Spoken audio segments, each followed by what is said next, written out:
Good morning. I'm Tina Bedwell with Vintage Market Paint Studio, and I am here today to show you how to get a smooth painted finish on your furniture or projects, frames, whatever you're painting, using the DIY chalk and clay-based paint.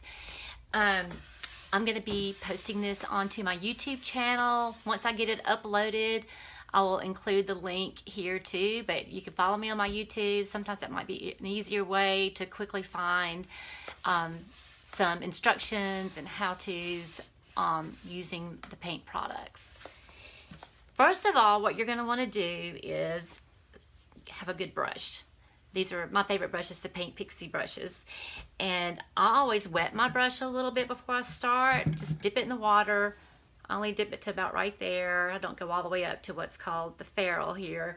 And then I actually just fling it against my wall here because I'm in the paint studio, or you can fling it outside and just kind of shake out the excess. And today I'm going to be painting using the color Old 57 by DIY Paint. And I'm just painting on actually on an unfinished piece of wood just to demonstrate. So I'm going to turn the camera down so you can see what I'm doing here and hope my phone doesn't fall off. Okay. So I'm just gonna just like normal, start painting it on, like I said, with a damp brush. You don't want it like dripping wet,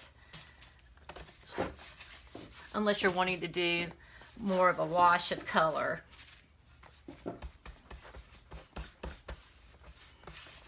I'm not gonna try to do the edges right now. I'm just gonna get the top surface painted on.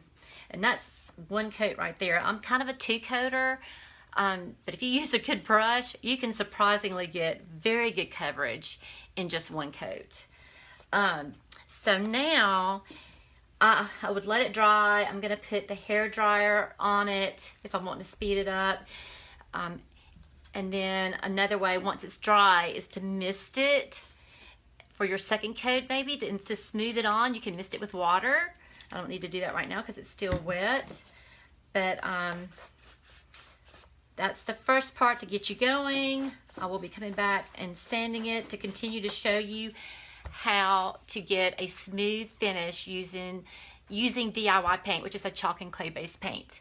I'm going to do another live, so if y'all stay tuned. I'll come back on here in just a few minutes. I don't want to make you have to sit here and wait on paint to dry. Hi again, I'm Tina Bedwell with Vintage Market Paint Studio, and I just did a really quick live. You can watch the replay if you didn't see it earlier, on how to get a smooth finish using the DIY paint, which is a chalk and clay based paint.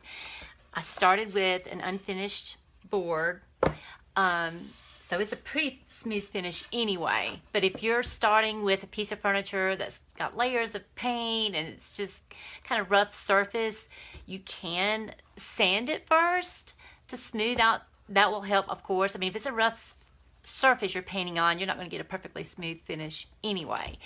But if you want that perfectly smooth finish and you do have a piece of furniture that's layered and rough, then you're going to want to sand it. Now, be aware that if it's an old piece of furniture, you're going to possibly get bleed through.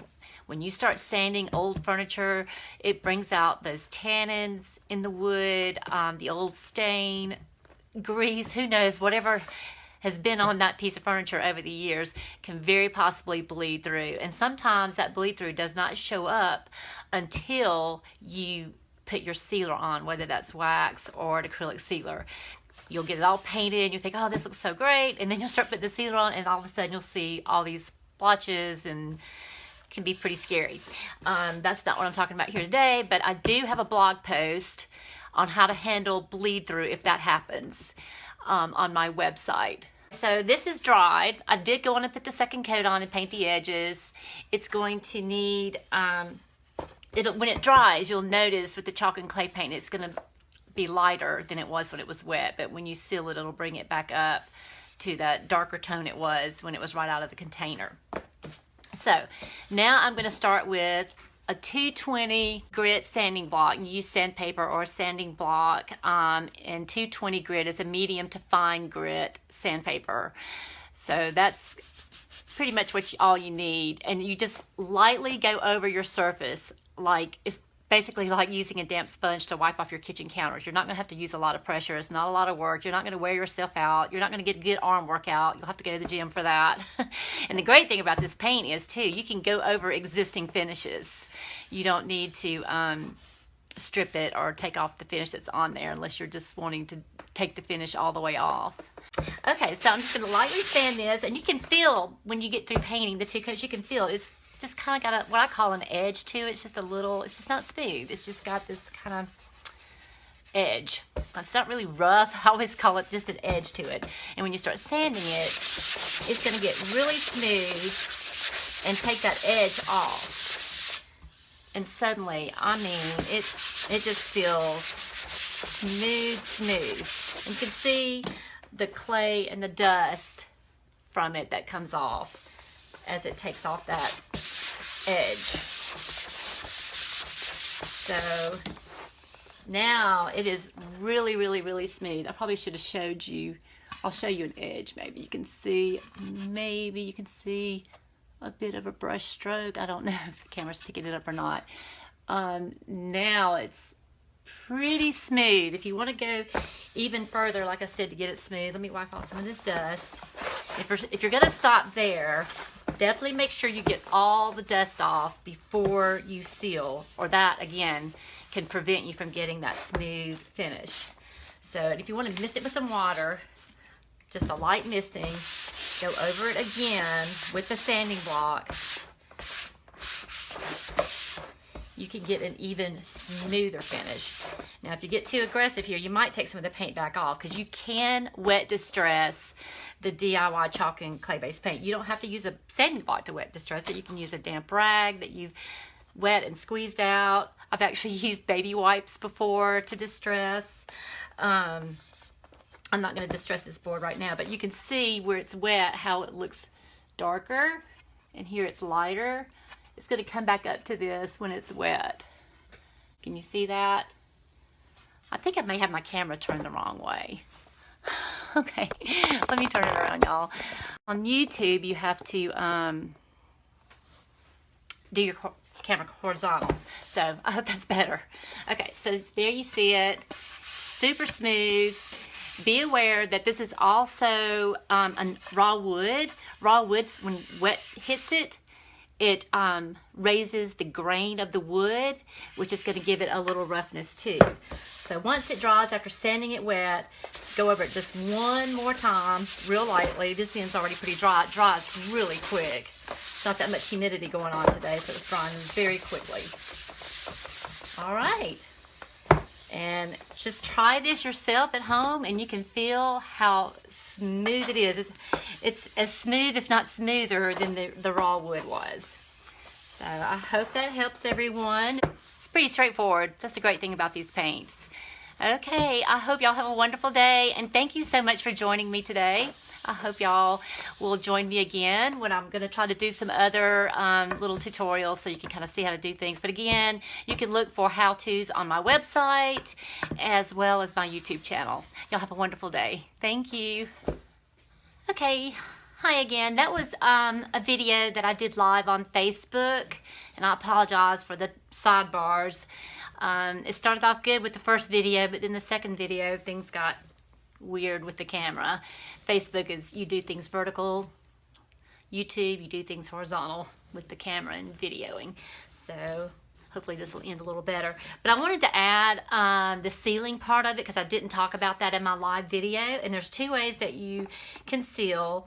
I use either the Big Top Sealer. It's by DIY Paint Company. It's a top coat. It's a nice, hard, durable acrylic sealer. Great for doing tabletops or whatever. And you'll just brush it on, but I'll show that in just a sec. Or you can seal with the DIY wax. This is just a clear wax. They do have tinted waxes to antique it in like a dark brown and a black. So I'm just going to do half of it with the DIY Big Top acrylic sealer.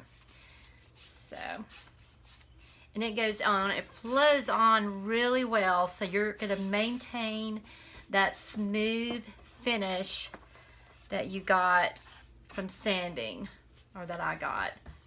And if you're going to try this at home. If you'll follow the steps that I showed you prior to this, you should be able to get a really smooth finish even once it is sealed. So now I'm going to put on this clear wax, and you only need just a tiny bit on the end of your brush. And I'm just using a little inexpensive chip brush for this little project. It doesn't need anything fancy. They make bigger chip brushes, and I usually just trim off the taper. You have a nice blunt end, great for putting on the wax. Some people like to use a cloth. Just put it on however you like to do it. But you're going to work it in until you can no longer get any more wax off that brush. And the reason you do that is because you might, otherwise you could end up putting too much wax on. So just start with a tiny bit on the end, and when you're not getting any more off, as you can see there, I'm not getting any more off now, so I want to add a little bit more and continue to work. And you can see very well with this clay-based paint where it's going on, because it starts to darken up. So you can see those light spots are where it needs to be worked in with some more wax. So you'll work your wax on, and you'll let it dry. You should let it dry at least a couple of hours. Even better if you can wait till the next day to let it dry, but if you're in a hurry, you know, actually, I think I've buffed stuff before within an hour. So, but anyway, so yeah, you're gonna wanna buff, get your wax on, pretty evenly covered. And then when it dries, you'll just take an old, I like to use something that has like a terry cloth surface like this.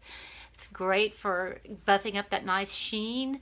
Old washcloths or towels make very good buffing rags. And this is not really ready to buff, but I'm just going to show you. I mean, you just give it a little bit elbow grease and you start buffing it. And that's going to give you, the wax to me gives it this just kind of slicked, mirrored, smooth finish that I really like, but it's not always the best way to seal your pieces that you're painting or going to be using. If it's a frame, you can do that. If it's a coffee table in an apartment with college boys, you're probably going to want to put a good sealer like this on it, because it's going to be feet propped on it and food and that sort of thing. But if it's in a room, it's not going to be used that much, no one's putting cups and plates and whatever on it, then wax is certainly fine to use. But like I said, this is almost dry. This acrylic sealer dries very quick. You can see where it's wet still in the places that are darker. But anyway, that is it. Thank y'all again for joining me, and I hope to have some other tutorials real soon to try to help you understand all the steps and all the different ways to use the DIY paint. Thank you. Have a nice day.